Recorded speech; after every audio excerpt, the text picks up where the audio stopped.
How's it going, guys? My name's Triple Shot. Glad y'all are back to watch the next episode of How to Play Halo 5 Properly. If you don't know, this is a series on my channel where you guys ask me questions about Halo 5, and I will answer them to the best of my abilities. And it can be anything that y'all want. Just message it below, and I'll consider it. And yeah, so here we go. So today our question comes from Tactical Squad L, and so he wants to know how to hit the first shot in a 1v1 situation. And so I'm going to answer this question with 4 basic points that I'm always thinking of when in a 1v1 situation. But I'm going to answer the question also not just in a 1v1 scenario, but also in more like a Slayer type scenario, because I know a lot of y'all do not 1v1. And so I didn't know, exactly how he wanted this question answered, but that's how I'm going to answer it. So hopefully it hits everybody's it is to everybody's liking. So here we go. So number 1, you want to make sure that your control setup is exactly how you like it, because I know for me, whenever I log on to Halo, I always check what my control setup looks like, because I don't want anything changing, and I need to know, my mind needs to know that everything is exactly how I left it, and I can perform the best way I can. So if someone's playing on, I don't know, just some random sensitivity, I'm not used to this sensitivity at all, so I'm not going to be able to get the first shot, obviously. So yeah, make sure that y'all are on a safe control setup. And also, if y'all want to see a more detailed way to choose your control setup, leave a question below and I will answer that. Glad to do it, because I do have some good points on how to do that. And so yeah, my next point here is you got to know the maps. And the reason I say this is because every map has places where you might think that you can get, like, let's say someone thinks that you can actually get out on those claws or hands, whatever you want to call them. People playing the game know that you can't do that, but some noob might not know that. And so let's say the noob is red team, and he also does not know the spawns. He might be walking this way and looking over here because he doesn't know, there could be a sniper out there. I mean, he has no idea.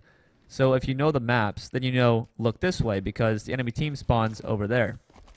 And if you know where the enemy team spawns, you already have an advantage. Because typically, whenever you're playing Team Slayer, it's well known that it's a high probability chance that the enemy or that anyone was going to rush towards the enemy team spawn. And so in doing that, they're going to take the most direct route. And so, like, for this map, for instance, you will probably want to be scoping this way, or at least sighting this way. So yeah, on top of that, number 3, you need to know the angles, and you need to know where people are going to walk around. So let's say, for instance, I'm walking around this way, and I'll go back, and I'm gonna do, this is the wrong way to look, or to go around this corner, is to be hard scoping or not hard scoping, but just constantly hugging the wall with your scope. The reason you don't want to do this, unless it's at the beginning of the match and there's no way someone can be here, there's always going to be a probability that there's going to be someone here. And so there's no sense in doing this. My peripheral vision, anyone could be sitting here with anything, and they could spray me and I would have no idea. And they would get the first shot. So, and to increase your chances of getting the first shot, aim in the middle, and there is a high probability chance that there's going to be someone here versus here, but you still want to have that angle covered. And even if you get around here, you see this little lip, it's there for a reason. Hug the wall and check that angle, because there could be a shotgun guy here. I don't know what's on this map, but there could be anyone here, and they could take you out easily. So the correct way to do this would be to walk this way. I see that there's no one there. I'm going to be safe. I'm going to look, and I'm going to continue on my path. And so again, that leads me to my fourth point here. Fourth point here is look in the high probability places. And so I picked this map for a reason. For instance, let me get to the middle of the map, and this will answer more for a 1v1 scenario.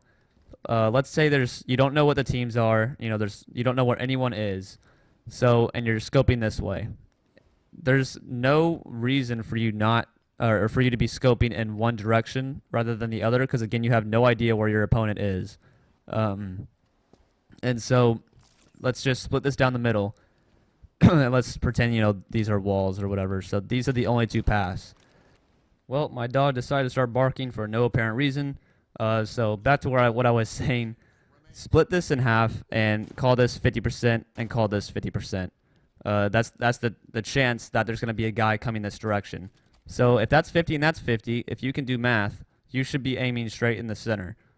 Because if someone comes to the left, boom. If someone comes to the right, boom. It's that simple. And so, that's in general, that if you apply all four of these points, you should be able to get the upper hand because you know the maps, you have a good control setup, you know the angles, and so if you know the angles and you know the map, you know where to look. And so that if you have all four, then I guarantee you're going to increase your 1v1 skills. And also, obviously, it can be applied to Team Slayer. So yeah, I hope you guys did enjoy this. And guys, if you want a question answered, I'm here for you. I want to help you guys get better at the game as a way of thanking y'all for supporting my channel. And so yeah, please leave it below. I will help you guys out. And if this video did help, give it a thumbs up. If it didn't, let me know what I did wrong. Let me improve. And I hope to see y'all in the next one. Peace.